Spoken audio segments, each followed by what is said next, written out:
എല്ലാവർക്കും നമസ്കാരം. Movements by അഞ്ജലിയിലേക്ക് എല്ലാവർക്കും സ്വാഗതം. ഇന്നും എൻ്റെ ജീവിതത്തിലെ ചെറിയ ചെറിയ കാര്യങ്ങളും യാത്രകളും പർച്ചേസിങ്ങും രുചിയേറിയ ഭക്ഷണങ്ങളും ഒക്കെ പങ്കിടാനാണ് ഞാൻ വന്നിരിക്കുന്നത്.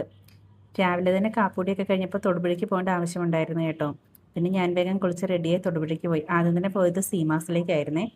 ഓണം കളക്ഷൻസൊക്കെ വന്നു എന്നറിഞ്ഞ് കുറച്ച് മെറ്റീരിയൽസൊക്കെ എനിക്ക് നോക്കാനുണ്ടായിരുന്നു. റണ്ണിങ് മെറ്റീരിയലൊക്കെ ഒന്ന് നോക്കാമെന്ന് കരുതി പോയതാണ് കേട്ടോ. നമുക്ക് അഫോർഡബിൾ റേറ്റിലുള്ളത് തന്നെ വേണമല്ലോ. അവിടെ ചെന്നപ്പോൾ നമ്മുടെ ഫ്രണ്ടായ ഫാത്തി ഉണ്ടായിരുന്നു കേട്ടോ. പിന്നെ ഫാത്തിനെ കണ്ട് കുറച്ച് നേരം സംസാരിച്ചു. അത് ഞാൻ കുറച്ച് നേരം അവിടെ വെയിറ്റ് ചെയ്തിരുന്നു കേട്ടോ. ഈ സ്ഥലം കണ്ടപ്പോൾ എന്താ ഓർമ്മ വന്നതെന്നറിയാമോ? നിങ്ങൾക്ക് ഓർമ്മയുണ്ടോ എന്ന് എനിക്കറിയില്ല. നമ്മുടെ ദൃശ്യ സിനിമയിൽ മോഹൻലാൽ ആ ഒരു സോങ്ങിൽ ഇതാ ഇവിടെ ഇരിപ്പുണ്ടായിരുന്നു കേട്ടോ. അത് ഞാൻ മെറ്റീരിയലൊക്കെ നോക്കി കുറച്ച് കസ്റ്റമേഴ്സിന് ഫോട്ടോ ഒക്കെ ഇട്ട് കൊടുക്കാനുണ്ടായിരുന്നേ.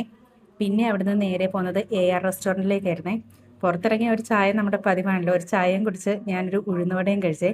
പിന്നെ അവിടെ നല്ല അടിപൊളി മിക്സ്ചറൊക്കെ ഉണ്ട് കേട്ടോ. അവിടുത്തെ മിക്സ്ചറിൽ ഒരുപാട് കൂട്ടുകളുണ്ട്. തേങ്ങാക്കൊത്ത് വറുത്തിടുന്നൊക്കെ ഉണ്ട് കേട്ടോ.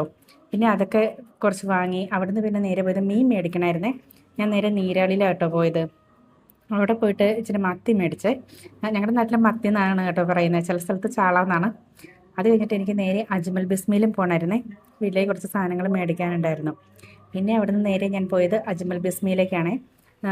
ഓഫറൊക്കെ ഉള്ളതുകൊണ്ട് ഞാൻ എല്ലായിടത്തും പോകും കേട്ടോ. ക്രിസ്റ്റലിലും പോകും, സ്മാർട്ടിലും പോകും, ബിസ്മിയിലും പോകും. മൂന്നിടത്തും പോയി സാധനങ്ങൾ മേടിക്കാറുണ്ട്. അത് കഴിഞ്ഞ് അവിടെ നേരെ വന്ന് വീട്ടിൽ വന്ന് എന്നാൽ മീൻ വേഗം വറക്കാമെന്ന് കരുതി കേട്ടോ ചോറിനാണ്. പാറൊന്നും സ്കൂളിൽ പോയിട്ടില്ലായിരുന്നു.